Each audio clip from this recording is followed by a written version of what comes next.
Assalamualaikum warahmatullahi wabarakatuh. Selamat datang kembali teman-teman di channel Delima TV-ku, channel yang membahas tentang hal-hal gaib, tentang hal-hal mistis, tentang horor dan indigo, perjalanan batin dan hal-hal sejenisnya.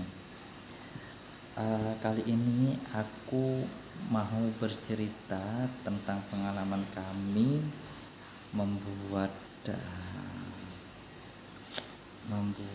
pelajaran untuk seseorang. Kasarnya sih membuat serangan. Itu pertama kalinya kami melakukan hal itu dan gak pernah kami ulangi lagi dan gak pengen aku ulangi lagi. Jadi sebelumnya seperti biasa jangan lupa support terus channel ini dengan cara like, subscribe, komen, share. Juga jangan lupa nyalakan loncengnya agar kalian dapat pemberitahuan saat aku membagikan video baru yang lainnya. Jadi teman-teman, sekarang langsung aja yuk ke ceritanya. Jadi ceritanya itu waktu itu memang ada kaitannya sama pekerjaan yang ada di kantorku. Ada kaitannya sama politik, banyak hal berkaitan lah. Jadi saat itu teman-teman memang sebenarnya punya pilihan untuk tidak melakukan serangan ini atau memberi pelajaran kepada orang yang kita mau beri pelajaran ya. Tapi kami memilih jalan itu karena harus dipilih gitu loh. Karena akan berefek ke keberlangsungan pekerjaan aku gitu, ke pekerjaanku. Jadi saat itu ceritanya aku sebenarnya nggak mau menceritakan ini, tapi karena ini pengalaman dan mungkin bisa dibuat pelajaran buat teman-teman untuk jangan melakukan hal ini, ya aku ceritakan.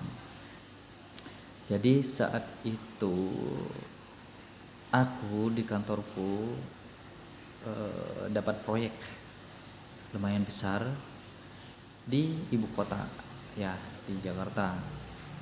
Nah, proyek itu berjalan lancar, tapi memang berjalan lancar semua dari proses administrasi, pelaksanaan, pengiriman barang sampai tanda kontrak sampai pencairannya lancar. Tapi ada yang iri dengan keberhasilan proyek ini gitu. Dan kaitannya juga sama politik. Nah, yang iri ini adalah pejabat yang sangat berpengaruh di ibu kota Jakarta, di DKI gitu loh. Kenapa dia sangat iri? Karena dia merasa ada sesuatu yang menjadi miliknya diambil atau bukan diambil atau terbut atau punya dia yang tersingkirkan gara-gara proyek yang kantorku jalankan ini berhasil. Dan akhirnya karena dia orang sangat berpengaruh di DKI, jadilah kasus. Setelah menjadi kasus, maka aku sebagai penanggung jawab pekerjaan di kantorku dan juga bersama dengan pimpinanku sering bolak-balik dipanggil untuk dimintai penjelasan oleh pihak yang berwajib, penjelasan tentang pekerjaan ini. Dan karena kami tidak ada masalah atau tidak ada permasalahan dan kantor kami bekerja sesuai jalur yang benar, sesuai peraturan perundang-undangan yang benar, tidak ada kesalahan, ya kantor kami aman-aman aja. Tapi apapun itu, karena dia pejabat, dia tetap mencari kesalahan-kesalahan kantor kami, sampai kami dinyatakan bersalah.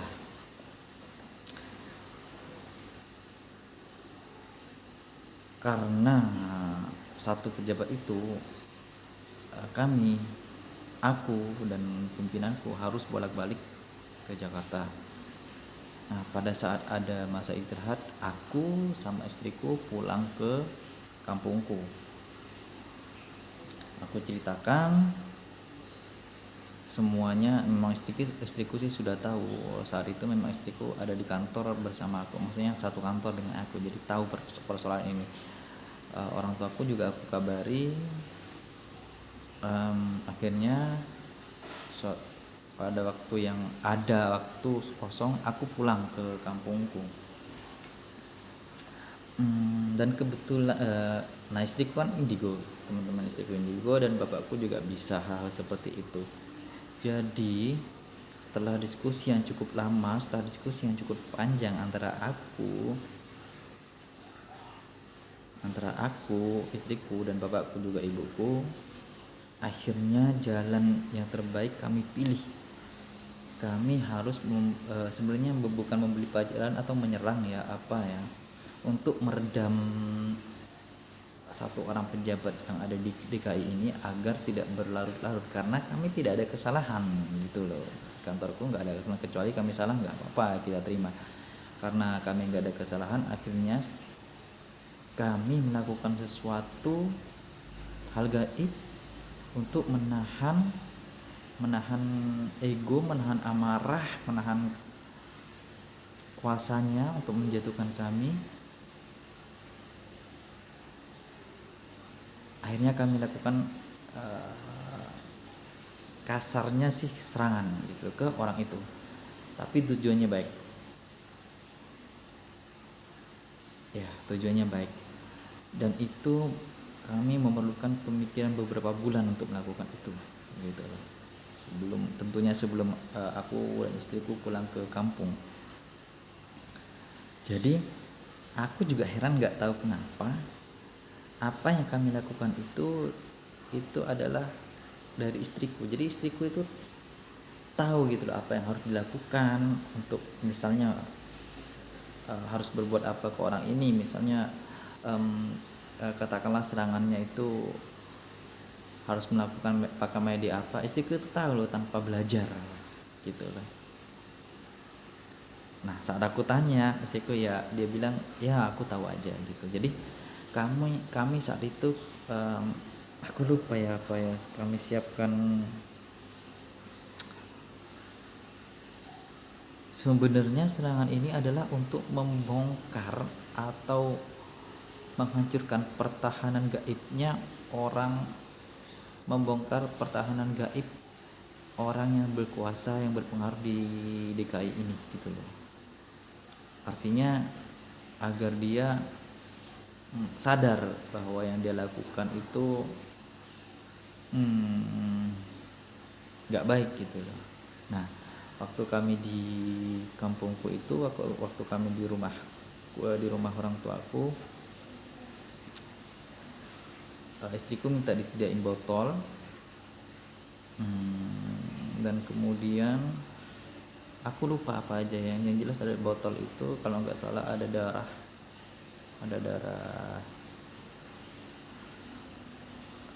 ayam kalau nggak salah. Aku lupa apa ayam itu mau putih, aku nggak tahu. Dan kemudian botol itu pada saat malam hari kita bawa ke kuburan, kita tanam di kuburan, di salah satu kuburan orang, di sisi kepala atau kaki, aku lupa. Yang jelas botol itu kita tanam ke kuburan. Nah, saat ditanam itu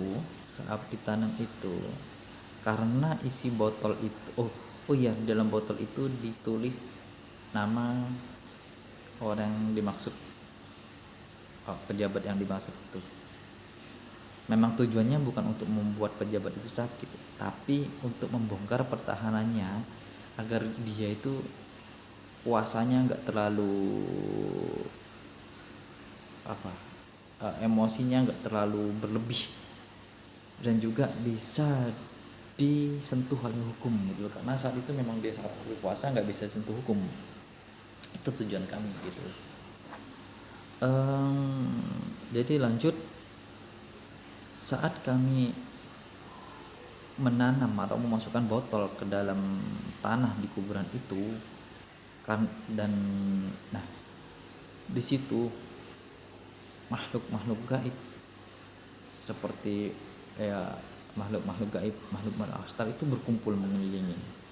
Nah itu yang bisa ngelihat adalah bapakku dan istriku. Tentu aja aku nggak bisa ngelihat, cuman aku merasa merinding karena sang auranya itu beda, panas. Aku ngerasa kalau auranya itu panas.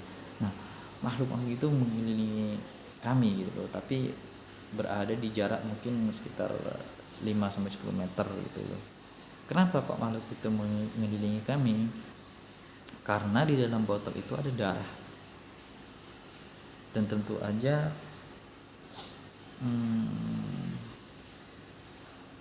makhluk-makhluk astral itu suka darah. Dan di belakang makhluk-makhluk yang berkumpul itu, yang banyak itu, ada di belakang makhluk yang sangat tinggi besar, mungkin tingginya sekitar 10 meter 20 meter, itu genderuwo.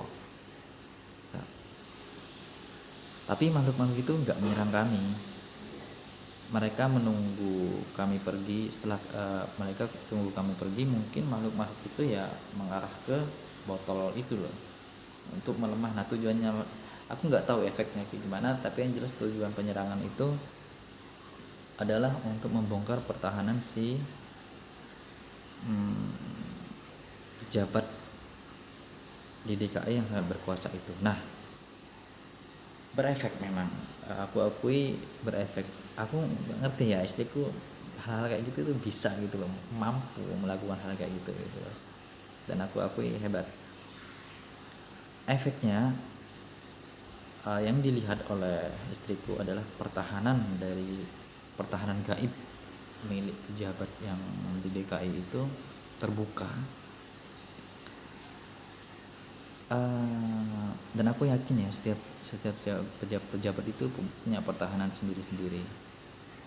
Nah salah satunya yang pejabat yang aku maksud ini, jadi terbuka saat itu. Akhirnya ada kaitannya juga ya dengan fakta nyata kehidupan selain hal mistis. Setelah pertahanan gaibnya kita bongkar, aku nggak tahu gimana ceritanya, akhirnya dia juga tersentuh oleh hukum, dan singkat cerita ditahan di penjara gitu, karena memang punya kesalahan, nggak bersih lah.